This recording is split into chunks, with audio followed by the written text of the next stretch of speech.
नमस्कार दोस्तों। आज के हमारे इस वीडियो में हम आपके लिए संतोषी माता की व्रत कथा लेकर आए हैं। एक समय की बात है, एक बुढ़िया के 7 बेटे थे, जिनमें से 6 कमाते थे और एक ना कमाने वाला था। वो बुढ़िया 6 बेटों को अच्छा खाना बनाकर खिलाती, पर 7वें को उन सब का बचा कुचा झूठा खाना खिलाती थी। और वो भोला भाला अपनी माँ की इस चालाकी को समझ नहीं पाता था। एक दिन वो अपनी पत्नी से बोला, मेरी माँ मुझसे बहुत प्यार करती है। तो उसकी पत्नी बोली, वो तुम्हें सबका बचा कुचा खाना खिलाती है। इस बात पर उसे विश्वास नहीं हुआ। एक दिन वो छुपकर देखता है कि माँ अपने 6 बेटों को बड़े प्यार से कई प्रकार के व्यंजन बनाकर बड़े प्रेम से खिला रही है। जब वो 6 खाना खाकर उठ गए, तब माँ ने उनकी थालियों से झूठन इकट्ठी करी और उसके लिए थाली में परोस कर रख दी। जब वो घर आया तो माँ अपने सबसे छोटे लड़के से बोली, खाना खा ले। वो बोला, माँ मैं भोजन नहीं करूँगा, मैं तो परदेस जा रहा हूँ। माँ बोली, कल जाता आज ही चला जा। वो घर से निकल गया और गौशाला में पहुँचा, जहाँ उसकी पत्नी गोबर के उपले थाप रही थी। अपनी पत्नी के पास गया और बोला, मैं परदेस जा रहा हूँ, कुछ समय के बाद आऊंगा। तुम संतोष से रहना और अपने धर्म का पालन करना। इस पर उसकी पत्नी बोली, स्वामी आप आनंद से जाइए, मेरी चिंता मत करें, मैं तो राम भरोसे यहाँ रह लूंगी। ईश्वर आपकी सहायता करे। अपनी कोई निशानी मुझे दे दीजिए, जिसे देखकर मैं धीरज करती रहूंगी। इस पर वो बोला, मेरे पास इस अंगूठी के सिवा कुछ भी नहीं है, तुम ये रख लो और मुझे भी अपनी कोई निशानी दे दो। वो बोली, मेरे पास तो कुछ भी नहीं है, बस ये गोबर से भरे हाथ हैं। ये कहकर उसने अपने पति की पीठ पर गोबर के हाथ की थाप मार दी। वो चल दिया। चलते चलते वो दूर किसी नगर में पहुंचा और एक व्यापारी की दुकान पर जाकर बोला, भाई मुझे नौकरी पर रख लो। व्यापारी को नौकर की जरूरत थी, तो वो बोला, ठीक है, लेकिन तनख्वाह तुम्हारा काम देखकर ही बताऊंगा। वो वहीं रहने लगा और सुबह 7 बजे से रात को 9 बजे तक नौकरी करने लगा। थोड़े ही दिनों में वो व्यापारी का सारा लेन देन और हिसाब किताब करने लगा। कुछ ही समय में सेठ ने उसे आधे मुनाफे का हिस्सेदार बना दिया। 12 वर्षों में वो नामी सेठ बन गया। इधर उसकी पत्नी को सास और जेठानियां बड़ा कष्ट देने लगी। उसे लकड़ी लेने जंगल में भेजती, भूसे की रोटी देती, फूटे नारियल में पानी देती। वो बड़े कष्टों से जीवन बिता रही थी।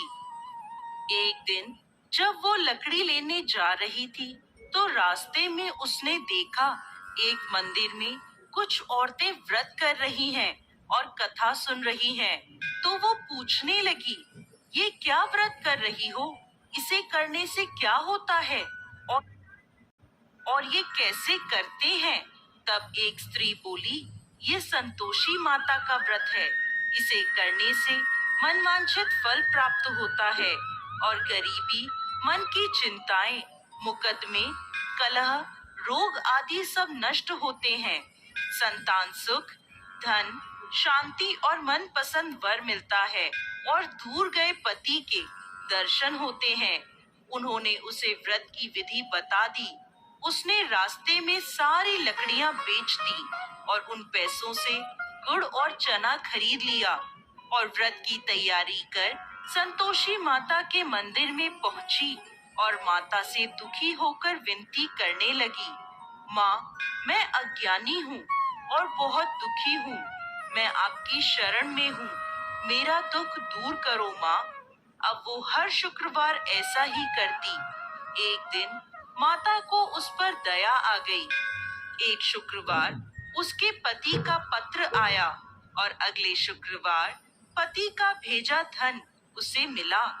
अब वो माता के मंदिर में गई और उनके चरणों में गिरकर रोने लगी। बोली, माँ, मैंने पैसे कब मांगे थे? मुझे तो अपना सुहाग चाहिए। मैं तो अपने स्वामी के दर्शन और सेवा करना मांगती हूँ। तब संतोषी माता ने प्रसन्न होकर कहा, जा बेटा, तेरा पति जल्द ही आएगा। वो प्रसन्न होकर घर गई और कामकाज में लग गई। उधर संतोषी माता ने स्वप्न में उसके पति को पत्नी की याद दिलाई और घर जाने को कहा। वो बोला, माँ, मैं कैसे जाऊं?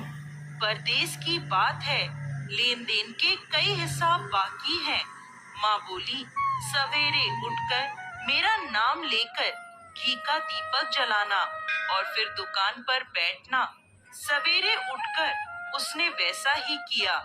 देखते ही देखते सारा लेन देन साफ हो गया और धन का ढेर लग गया। वो खुश होकर घर की ओर रवाना हो गया। उधर उसकी पत्नी रोज लकड़ी लेने जाती और संतोषी माता की पूजा अर्चना करती। एक दिन वो बोली, माँ, आज ये धूल कैसी उड़ रही है? माँ बोली, बेटी, तेरा पति आ रहा है। तू लकड़ियों के 3 ढेर बना, एक नदी के किनारे रख आ, एक यहाँ रख दे और तीसरा अपने सर पर रख ले। तेरे पति के दिल में इस लकड़ी के गट्ठर को देखकर मोह पैदा होगा और घर जाकर आवाज लगाना, सासू जी, लकड़ियों का गट्ठर लो, भूसे की रोटी दो और फूटे नारियल में पानी दो। आज मेहमान कौन आया है? उसने वैसा ही किया।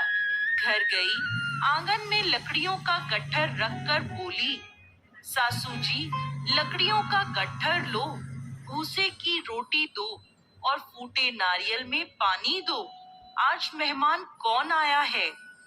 ये सुनकर सास दौड़ी दौड़ी बाहर आई और अपने कष्टों को भुलाने के लिए कहने लगी, बेटी, तेरा पति आया है। आ, मीठे भात का भोजन कर और गहने और कपड़े पहन। इतने में उसका पति बाहर आया और उसके हाथ में अपनी दी अंगूठी देखकर माँ से पूछने लगा, माँ, ये कौन है? माँ बोली, बेटा, ये तेरी बहू है। पूरे 12 बरस हो गए ये दिन भर घूमती फिरती है, कोई कामकाज भी नहीं करती, तुझे देखकर नखरे कर रही है। वो बोला, माँ, मैंने तुम्हें और इसे दोनों को देख लिया है। अब मुझे दूसरे घर की चाबियां दे दो, मैं उसमें रहूंगा। माँ बोली, ठीक है, जैसी तेरी मर्जी। और माँ ने चाबियों का गुच्छा पटक दिया। बेटे ने अपना सामान दूसरे घर में रख दिया। देखते ही देखते उनके राजा के समान ठाट बाट हो गए। अगला शुक्रवार आया। वो अपने पति से बोली, मुझे संतोषी माता के व्रत का उद्यापन करना है। वो बोला, खुशी से करो। वो तैयारियों में लग गई। उसने जेठ के लड़कों को जीमने बुलाया। पीछे से जिठानियों ने अपने बच्चों को सिखा दिया, तुम खाने के बाद खटाई मांगना, जिससे उसका उद्यापन पूरा ना हो। लड़कों ने जीमते ही खटाई मांगी।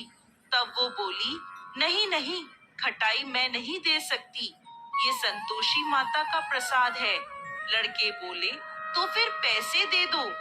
भोली भाली समझ नहीं सकी और उन्हें पैसे दे दिए। वो उन पैसों से खटाई लेकर खाने लगे।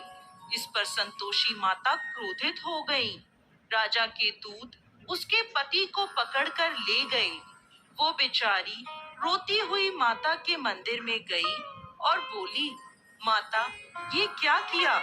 माता बोली, पुत्री, मुझे दुख है कि तुमने अभिमान करके मेरा व्रत तोड़ा है और इतनी जल्दी सब भूल गई। वो बोली, माता, मैंने तो कुछ गलत नहीं किया। मैंने भूल से लड़कों को पैसे दे दिए। मुझे क्षमा करो, मैं दोबारा तुम्हारा उद्यापन करूंगी। माता बोली, जा, तेरा पति रास्ते में आता हुआ मिलेगा। वो चली गई। रास्ते में उसे उसका पति आता हुआ दिखा। उसके पूछने पर बोला, राजा ने मुझे मिलने के लिए बुलाया था। अगले शुक्रवार उसने फिर उद्यापन किया। जेठ के लड़कों को बुलाया। जेठानियों ने फिर उन्हें सिखा दिया। लड़के भोजन के पहले बोले, खटाई मिलेगी? तब वो बोली, खटाई नहीं मिलेगी। अब उसने ब्राह्मण के लड़कों को बुलाकर भोजन कराया और दक्षिणा दी। संतोषी माता उससे प्रसन्न हो गईं और 9 महीने बाद उसके चंद्रमा के समान सुंदर पुत्र हुआ। वो अपने पुत्र को लेकर रोजाना मंदिर जाने लगी। एक दिन संतोषी माता ने सोचा, ये रोज यहाँ आती है, आज मैं इसके घर जाकर इसका ससुराल देखती हूँ। ये सोचकर संतोषी माता ने भयानक रूप धारण करा।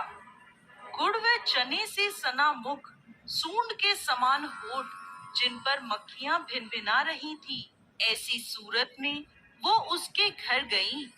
दहली में पांव रखते ही उसकी सास बोली, देखो कोई डाकिन आ रही है, उसे भगाओ वरना किसी को खा जाएगी। सभी घर वाले भागकर घर की खिड़कियां और दरवाजे बंद करने लगे।